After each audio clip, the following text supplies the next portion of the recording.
अस्सलामु अलैकुम वरहमतुल्लाहि वबरकातुहू। अऊज़ु बिल्लाहि मिनश शैतानिर रजीम। बिस्मिल्लाहिर रहमानिर रहीम।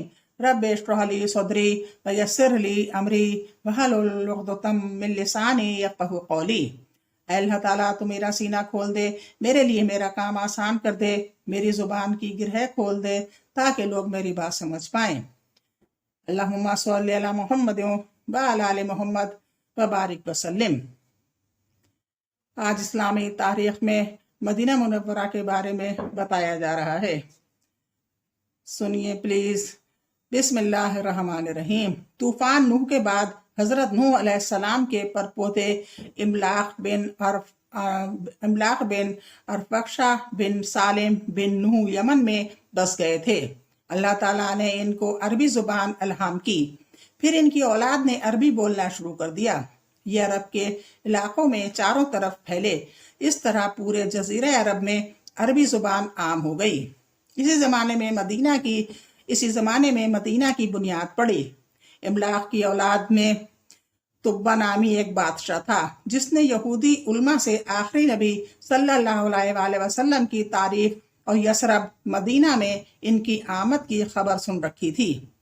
इसलिए शाह तुब्बा ने यसरब में एक मकान हुजूर सल्लल्लाहु अलैहि वसल्लम के लिए तैयार करके एक आलिम के हवाले कर दिया और वसीयत की कि ये मकान नबी आखिरुज़्ज़मा मोहम्मद सल्लल्लाहु अलैहि वसल्लम की आमद पर इन्हें दे देना।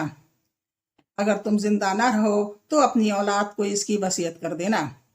चुनाचे हुजूर सल्लल्लाहु अलैहि वसल्लम की ऊँटनी हजरत अबू अय्यूब अंसारी के मकान पर रुकी थी। हजरत अबू अय्यूब रज़ियल्लाहु अन्हु इन आलम ही की औलाद में से थे, जिनको शाह तुब्बा ने मकान हवाले किया था।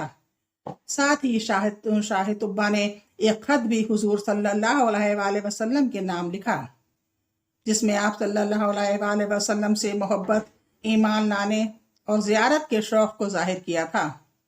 हुजूर सल्लल्लाहु अलैहि वसल्लम की हिजरत के बाद यसरब का नाम बदलकर मदीनतुर रसूल यानी रसूल का शहर रखा गया।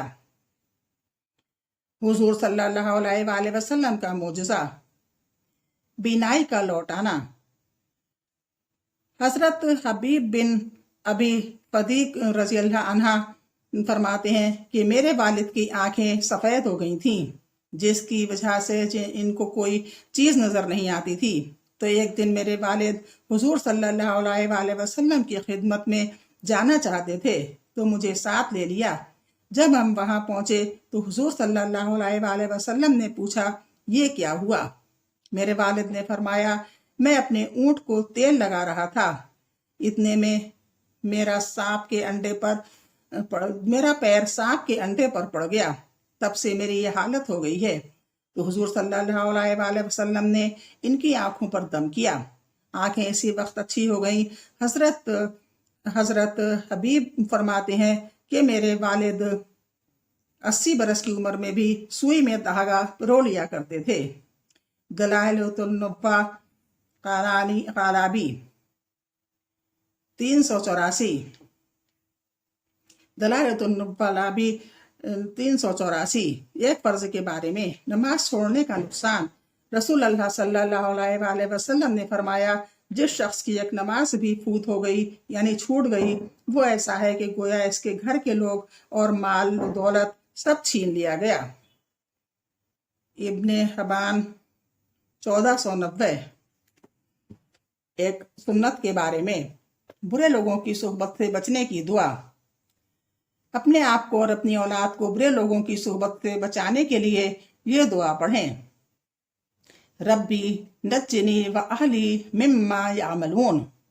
एक बार और सुन लें। अपने आप को और अपनी औलाद को बुरे लोगों की सोहबत से बचाने के लिए ये दुआ पढ़ें। रब्बी नज्जिनी व अहली मिम्मा यामलून। रब्बी नज्जिनी व अहली मिम्मा यामलून। तर्जुमा, ए मेरे रब, मुझे और मेरे अहल व अयाल को इनके बुरे काम से निजात अता फरमा। सूरह शूरा की ये 169 आयत है। एक अहम अमल की फजीलत, राह खुदा में अपनी जवानी लगाना।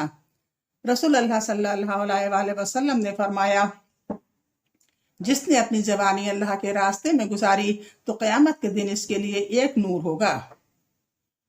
ایک گناہ کے بارے میں رسول اللہ صلی اللہ علیہ وآلہ وسلم کے حکم کو نہ ماننا۔ قرآن میں اللہ تعالیٰ فرماتا ہے جو لوگ رسول اللہ کے حکم کی خلاف ورزی کرتے ہیں ان کو اس سے ڈرنا چاہیے کہ کوئی آفت ان پر آ پڑے یا کوئی دردناک عذاب ان پر آ جائے۔ سورہ نور 63 یعنی سورہ نور کی 63 آیت۔ دنیا کے بارے میں ہلاک کرنے والی چیزیں قرآن میں اللہ تعالیٰ فرماتا ہے ہر ایسے شخص کے لیے بڑی خرابی ہے جو عیب لگانے والا اور تانا دینے والا ہو، جو مال جمع کرتا ہو اور اس کو گن گن کر رکھتا ہو اور خیال کرتا ہو اس کا یہ مال ہمیشہ اس کے پاس رہے گا، ہرگز ایسا نہیں ہے۔ وہ ایسی آگ میں ڈالا جائے گا جس میں جو کچھ پڑے گا وہ اس کو توڑ پھوڑ کر رکھ دے گی۔ سورہ حمزہ 1 سے 4 تک۔ آخرت کے بارے میں قیامت کے دن خوش نصیب انسان۔ رسول اللہ صلی اللہ علیہ وآلہ وسلم نے فرمایا قیامت کے دن لوگوں میں سے وہ خوش نصیب میری شفاعت کا مستحق ہوگا جس نے سچے دل سے کلمہ طیبہ لا الہ الا اللہ پڑھا ہوگا۔ بخاری 99۔ طب نبوی سے علاج، آب زمزم سے علاج۔ رسول اللہ صلی اللہ علیہ وآلہ وسلم نے فرمایا زمین پر سب سے بہترین پانی آب زمزم ہے، یہ کھانے والے کے لیے کھانا اور بیمار کے لیے شفا ہے۔ طبرانی اوسط 4059۔ نبی صلی اللہ علیہ وآلہ وسلم کی نصیحت۔ رسول اللہ صلی اللہ علیہ وآلہ وسلم نے فرمایا تم میں سے کوئی اپنے بائیں ہاتھ سے ہرگز نہ کھائے اور نہ بائیں ہاتھ سے پیے کیونکہ شیطان اپنے بائیں ہاتھ سے کھانا کھاتا پیتا ہے۔ مسلم 5267۔ یہ چھوٹے چھوٹے اعمال کرتے رہیں اور ثواب کی نیت سے کریں کہ ہم اللہ اور اللہ کے رسول کے بتائے ہوئے راستے پر چلنے کی نیت سے ایسا کر رہے ہیں۔ ویسے تو سب ایسا ہی کرتے ہیں، اچھے کام بھی کرتے ہیں، مگر یہ دل میں خیال نہیں آ پاتا ہے کہ ہم یہ اللہ نے بتایا ہے، یہ اللہ کے رسول نے بتایا ہے، اس لیے کر رہے ہیں۔ جب بھی ٹائم ملے رات میں دن میں تو یہ سوچ لیں کہ ہم نے آج جتنے بھی اچھے کام کرے ہیں وہ صرف ثواب کی نیت سے کرے ہیں تو انشاءاللہ ثواب ملے گا۔ اللہ حافظ۔